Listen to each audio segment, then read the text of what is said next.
Assalamualaikum warahmatullahi wabarakatuh. Yang saya hormati Ibu Harniati dan Bapak Yoyon Haryanto selaku dosen pengampu mata kuliah Organisasi dan Kelembagaan Agribisnis. Sebelumnya, perkenalkan nama saya Rina Sugiyarti. Saya mahasiswi semester 6, Prodi Agribisnis Hortikultura, Politeknik Pembangunan Pertanian Bogor. Hari ini saya akan mempresentasikan mengenai keadaan organisasi dan kelembagaan agribisnis di kelompok wanita tani sukses bersama Kecamatan Cipayung, Kota Depok, Jawa Barat. Kegiatan praktikum dilakukan untuk memenuhi tugas mata kuliah organisasi dan kelembagaan agribisnis. Tujuan dan manfaat dari kegiatan tersebut yaitu mengidentifikasi kelembagaan agribisnis yang berperan dalam usaha tani di kelompok wanita tani sukses bersama. Kedua, mengetahui tingkat kinerja kelembagaan agribisnis dalam usaha tani di kelompok wanita tani sukses bersama. Yang ketiga, mengetahui tingkat kepuasan petani terhadap kinerja kelembagaan agribisnis dalam usaha tani. Manfaat yang diperoleh dari kegiatan ini adalah mengetahui kelembagaan agribisnis yang berperan dalam pengembangan usaha tani di Kecamatan Cipayung dan mengetahui tingkat kinerja serta kepuasan petani terhadap kinerja kelembagaan agribisnis. Kegiatan praktikum dilaksanakan pada tanggal 31 Mei 2021 yang beralamat di Kecamatan Cipayung, Kelurahan Cipayung, Kota Depok.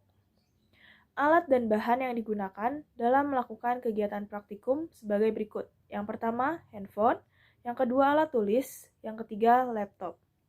Teknik pengumpulan data yang dilakukan adalah dengan cara wawancara kepada pihak dan kelembagaan yang terlibat seperti penyuluh pertanian, kepada petani, kepada pemilik kios saprodi, dan pedagang. Kelembagaan agribisnis yang terdapat di Kota Depok salah satunya adalah kelompok wanita tani. Kelompok wanita tani yang menjadi responden kali ini yaitu kelompok wanita tani sukses bersama. Kelompok wanita tani sukses bersama terbentuk pada tahun 2012. Hal yang mendasari terbentuknya KWT sukses bersama adalah kesamaan minat terhadap bidang pertanian. KWT sukses bersama diketuai oleh Ibu Purwaningsih. Sampai pada tahun 2021, jumlah anggota dalam KWT sukses bersama sebanyak 12 anggota. Kegiatan yang dikembangkan di KWT sukses bersama yaitu kegiatan budidaya tanaman sayur. Pengembangan budidaya tanaman sayur dilakukan pada lahan pribadi dan lahan kelompok. Tanaman sayur diproduksi secara hidroponik.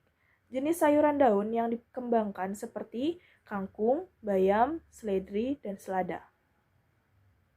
Berikut ini adalah struktur organisasi kelembagaan agribisnis kelompok wanita tani sukses bersama.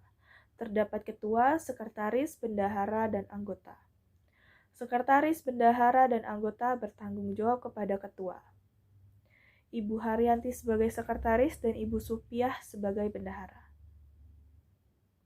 Selanjutnya terdapat karakteristik petani. Karakteristik petani meliputi umur, tingkat pendidikan, pengalaman, dan luas lahan. Kemudian terdapat karakteristik produksi, yaitu jumlah hasil panen selama satu periode tanam.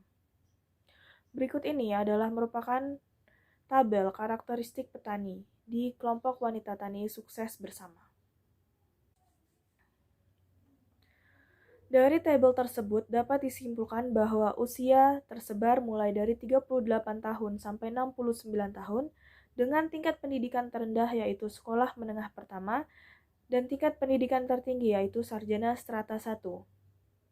Rata-rata pengalaman bertani semua anggota kelompok wanita tani sudah 9 tahun. Kemudian terdapat karakteristik produksi. Dalam karakteristik produksi, rata-rata anggota kelompok wanita tani mengelola lahan kelompok sebesar 200 meter persegi dengan komoditas sayuran daun. Hasil produksi pada satu periode tanam yaitu sebanyak 10 kg. Kelembagaan sarana produksi. Usaha agribisnis selalu berkaitan dengan kebutuhan sarana produksi sebagai sumber daya yang dibutuhkan untuk menjalankan sebuah usaha.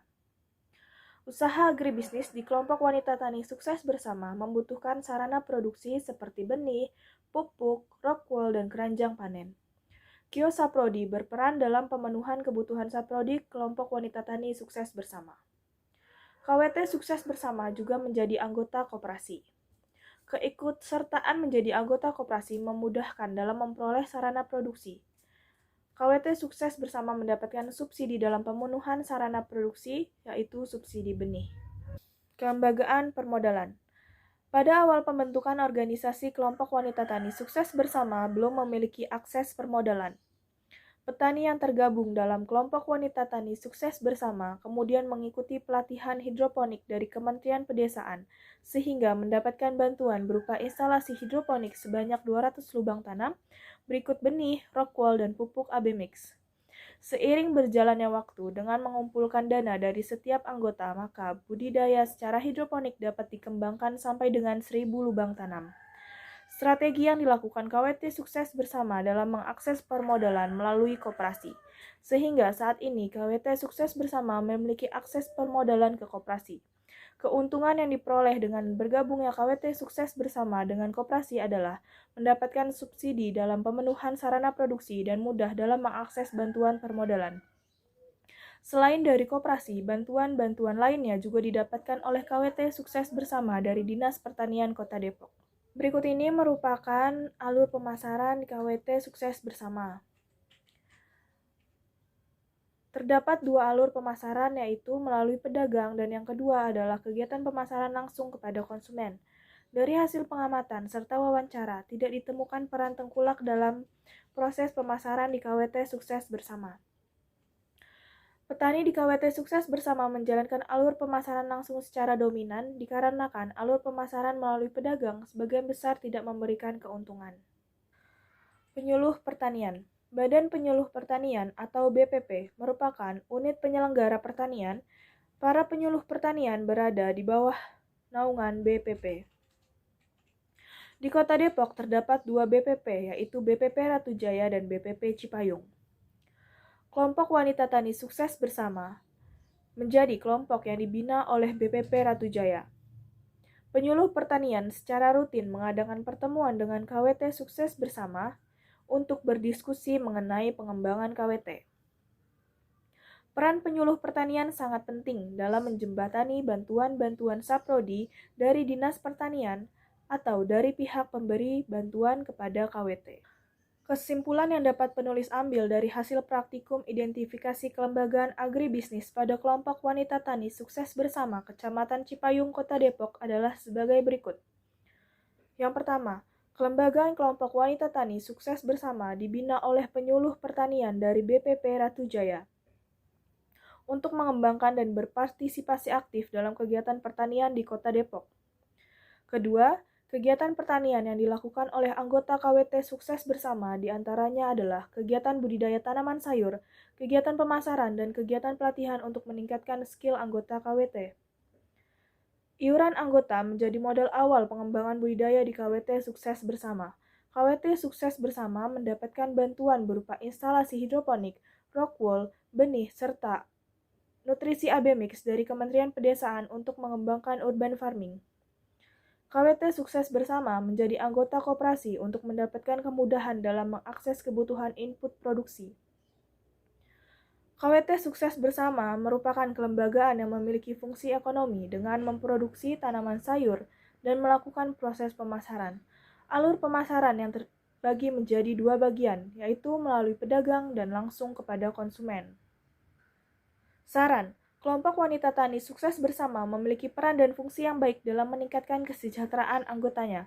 Kegiatan pertanian yang dijalankan oleh KWT sukses bersama yang berbasis pertanian perkotaan dengan memanfaatkan lahan sempit dapat terus dikembangkan. Dengan bersinerginya KWT, penyuluh pertanian, keberadaan koperasi, serta dinas pertanian terkait.